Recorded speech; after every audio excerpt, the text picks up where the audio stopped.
Live from the CBS Bay Area studios, this is KPIX 5 News. Now at noon, working together to better police and community relations. How the state and city of San Francisco plan to do just that. Good afternoon. I'm Michelle Griego. And I'm Kenny Choi. More on the police collaboration in just a moment. But first, we have some breaking news now at noon. Another plunge for the Dow as we take a live look at the board. It is down about 795 points on Friday. There was a huge sell-off with the Dow dropping more than 600 points on Friday. This is the biggest two-day drop for the Dow since the Brexit vote and the worst three-day losing streak for the S&P 500 since January 2016. Also new at noon, a runaway dump truck causes chaos on the streets of Santa Rosa. It happened just about 9:30 this morning near Mendocino Avenue and Fountain Grove Parkway, one of the residential areas badly burned by the October wildfires. Witnesses say the truck, which was full of fire debris, went out of control. At least 10 vehicles were involved in chain reaction collisions. Some caught fire. 6 people were injured and have been taken to the hospital. Streets in the area have been shut down and drivers are being told to avoid the area. And farther south, another crash has been cleaned up. All eastbound lanes are back open on the San Mateo Bridge this noon following a rush hour crash involving a U-Haul truck and Caltrans truck. Several cars were also involved. Both truck drivers were injured in the accident, one seriously. San Francisco's police department is promising to keep up reforms that were recently deemed a lower priority by the Trump administration. KPIX 5 reporter Ann Makovic on the changes many credit with reducing complaints against the SFPD. The California Department of Justice will now review how the SFPD is applying the recommendations made by the feds 2 years ago. That was part of a federal review of the police department in 2016, when San Francisco police were dealing with several scandals, including the discovery of racist and homophobic text messages and several high-profile officer-involved shootings of minorities. After investigating, the Federal Department of Justice made 272 recommendations to help improve the department.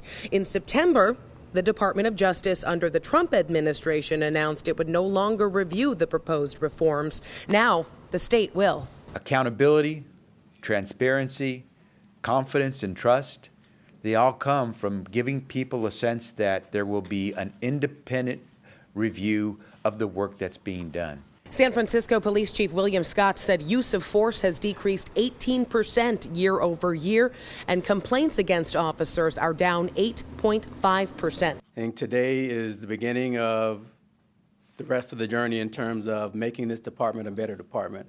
Since reforms began in 2016, the SFPD has completed about a third of them. In San Francisco, Ann Makovic, KPIX 5. In the South Bay, a large homeless encampment is being cleared out. This morning, Caltrans workers began removing residents and belongings from the property under the 101-280 interchange in San Jose. It's estimated at least 70 people have been living in the camp, some have dubbed Googleville. Advocates for the homeless say despite the area's great tech wealth, not nearly enough is being done to help the homeless. The big cities, they move people from one location to another, and no one's happy with that. No one wins because the people that are here are destabilized. And if you want to help save lives, you got to stabilize people. Some of those ousted said they had no idea where they would go. Caltrans says San Jose city workers visited the camp last week offering residents help. Still, the city admits it does not have nearly enough shelter beds or permanent housing.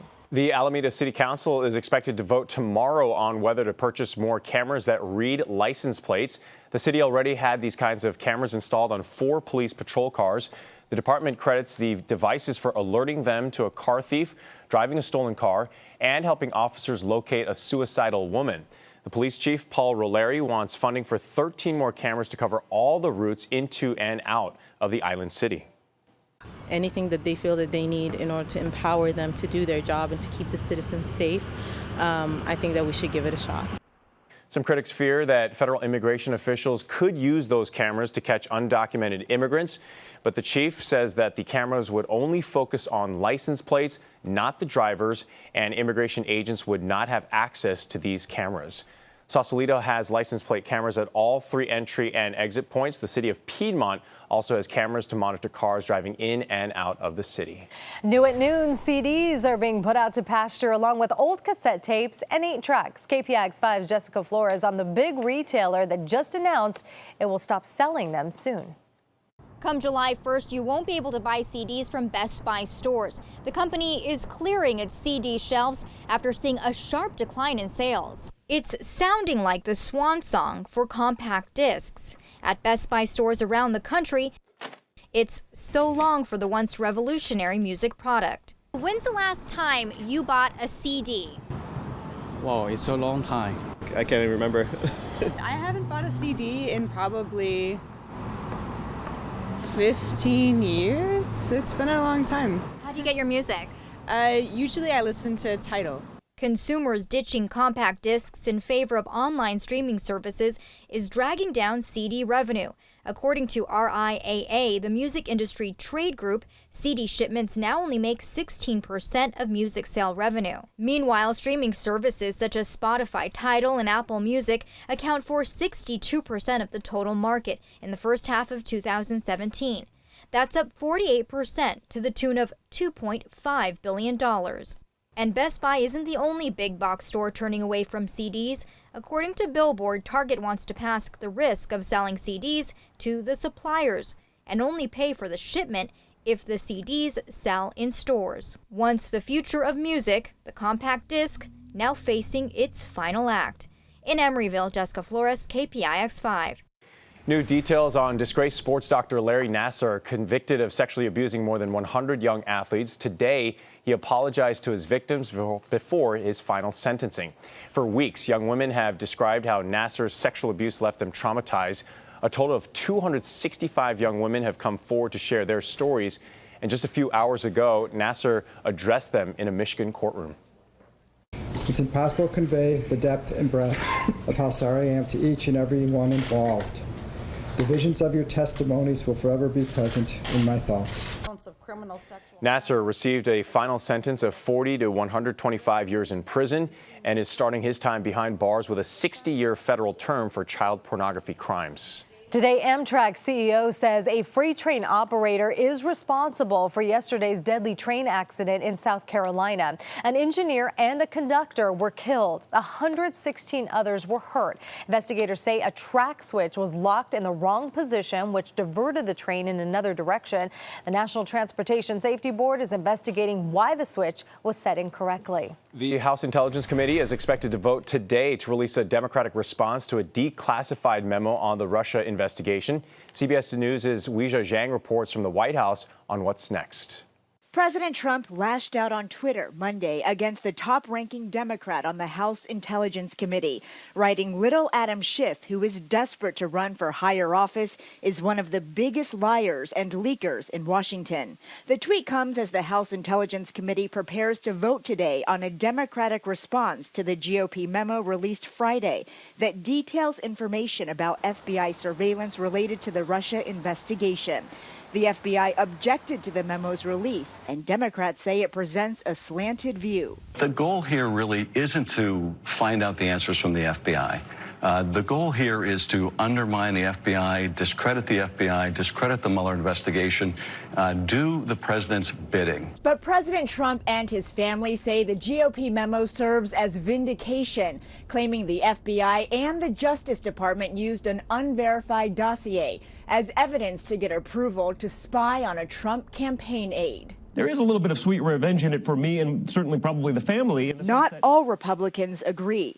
4 GOP members of the House committee have rejected the memo, which was authored by the Republican head of the committee. Russia tried to interfere with our election in 2016 with or without a dossier. So you need an investigation into Russia. Lawmakers will soon have to concentrate on another matter, government funding. The current stopgap spending bill expires at midnight Thursday. Weijia Zhang, CBS News, the White House. The surveillance of the Trump aide was not just approved once, it was also authorized on 4 different occasions. Meanwhile, the president and the first lady left for Ohio today in a rare joint domestic policy trip for the first couple. Mr. Trump is expected to comment on the benefits of the recently passed GOP tax bill, while Melania will talk about the opioid epidemic and the administration's plans to combat it. Today, Jerome Powell was sworn in as the Federal Reserve Chairman. The 64-year-old was appointed by President Trump and confirmed by the Senate last month. Powell served as a federal governor for more than 5 years, but he'll be the first chairman in more than 4 decades who is not a formal economist. Well, new at noon, researchers have discovered tens of thousands of ancient Mayan structures in Guatemala. Mayan civilization existed thousands of years ago in what is now Central America.